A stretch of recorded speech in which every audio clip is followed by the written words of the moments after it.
विकासनामा live मध्ये आपले स्वागत आहे. आपण आज कळंब तालुक्यातील तांदूळवाडी या गावामध्ये आहोत. या ठिकाणी छत्रपती संभाजीराजे शौर्य प्रतिष्ठान महाराष्ट्र राज्य यांचे संस्थापक अध्यक्ष बाळराजे आवारे पाटील आहेत आणि या ठिकाणी ईव्हीएम मशीन मशीनच्या बयान करणाऱ्या संदर्भात या ठिकाणी ईव्हीएम मशीन हटाव लोकतंत्र वाचवा यासाठी आमरण उपोषण चालू आहे. त्या अनुषंगाने आपण आवारे पाटील आहेत त्यांची संवाद साधू. काय साहेब, या ठिकाणी प्रशासकाने दखल घेतली का नाही? कशा पद्धतीने उपोषण चालू आहे? जय शिवराय. सर्वप्रथम तुम्हाला प्रशासनाने दखल घेतली ना, हे आंदोलन मोडता कसं येईल, पोरांवर गुन्हे कसे दाखल करता येईल, सरपंचाचं पद कसं काढून घेता येईल, मशीन कसं हटवता येईल, बंद करता येईल, याच्या संदर्भात प्रशासनाने दखल घेण्याऐवजी आम्हा सगळ्याला कसं मोडीत काढता येईल आणि ज्यांची ते दलाली करत आहेत त्यांच्यासाठी वाहवावी कशी करता येईल याची दखल प्रशासनाने चांगली घेतली. या ठिकाणी आज आपला कितवा दिवस आहे? आज 9वा दिवस आहे आमरण उपोषणाचा आणि या 9 दिवसामध्ये प्रशासकीय अधिकाऱ्यांनी किंवा जी स्वायत्त निवडणूक आयोग आहे त्या निवडणूक आयोगाने कुठलंही आम्हाला असं आश्वासन दिलं नाही किंवा आमच्याशी संवाद साधायचा प्रयत्न पण केला नाही. त्यांनी सरळ सरळ आम्हाला सांगितलं की तुमची मागणी फेटाळण्यात आली, तुम्हाला हे काय होणार नाही, हे कशाच्या बेस होणार नाही, का होणार नाही. लोकशाहीतलं खरं संविधानात लिहिलेला हा मतपत्रिकेनेच निवडणुकीचा पर्याय आहे.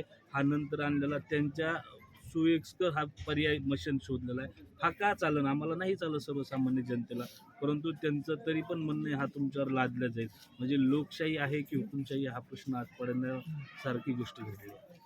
खरोखर आता काही काल मुंबईला पण आपले कार्यकर्त्यांनी तिथं आवाज उठवले होता, ते पण दाबण्याचा प्रयत्न केला. ह्याच्याबद्दल आपलं काय मत आहे?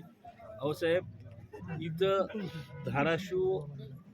धाराशिव जो हायवे आहे, सोलापूर धुळे हायवे, तो 10 मिनटं रास्ता रोको केला, त्याच्यासाठी पोरांवर 4 ठिकाणी ताबे घेऊन गुन्हे दाखल होत आहे. आणि निवडणूक आयोगाचं देशातली स्वातंत्र्य झाल्यापासून पहिली घटना घडते की निवडणूक आयोगाचं कार्यालय फोडलं जातं. आणि मला अभिमान आहे माझ्या कार्यकर्त्यांचे कार्यालय फोडले. त्यांना ही लाताचे भूतं बोलण्याने ऐकत नाही तशी परिस्थिती आहे. त्यामुळे त्यांनी जे केलं ते योग्यच केलं. तर ती बातमी पूर्ण देशाची बातमी असताना महाराष्ट्रातल्या मीडियावाल्यांनी कोणी कोपऱ्यात लावली, कोणी लावलीच नाही, ही परिस्थिती आहे. म्हणजे ही फक्त दाबवण्याचं काम आणि हुकुमशाही झुंडशाहीचं काम आहे. आमची बातमी दाखवायचं काम सुद्धा केलं नाही. तुमच्यासारख्या ज्यांनी लोकशाहीचा 4था आधारस्तंभ म्हणून काम केलं यांनीच ती दाखवली. आपलं जे आंदोलन आहे, हे उपोषण आहे, कशा पद्धतीने पुढे चालणार आहे? साहेब, जोपर्यंत माझी मागणी मान्य होत नाही तोपर्यंत हे आमरण उपोषणच चालू राहणार आहे. आणि आता मी सर्वांना तुमच्या माध्यमातून आवाहन करतोय, प्रत्येक ग्रामपंचायतने परत प्रत्येक तालुक्यातील प्रमुखांनी, सामाजिक संघटनेनी, सामाजिक कार्यातले सर्व नेत्यांनी, सर्वसामान्य जनतेने ह्या आंदोलनात रस्त्यावर उतरून हे आंदोलन करणं गरजेचं आहे. आणि तुमच्या माध्यमातून मी सर्वांना एवढंच आवाहन करेन की तुम्ही या आंदोलनात सामील व्हा.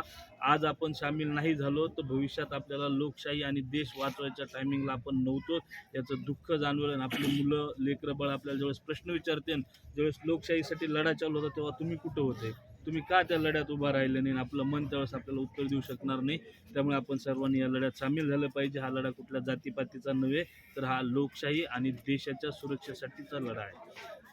खरोखर आपण पाहत आहोत की या ठिकाणी बाळराजे आवारे पाटील या ठिकाणी ईव्हीएम हटवा आणि लोकतंत्र वाचवा हा लढा त्यांनी पुकारलेला आहे. आणि प्रत्येक महाराष्ट्रातील ग्रामपंचायत असं सर्वांनी या लढ्याला पाठिंबा देणं गरजेचं आहे. विकासनामा लाईव्ह, बालासाहेब फपाळ, तांदूळवाडी, कळंब.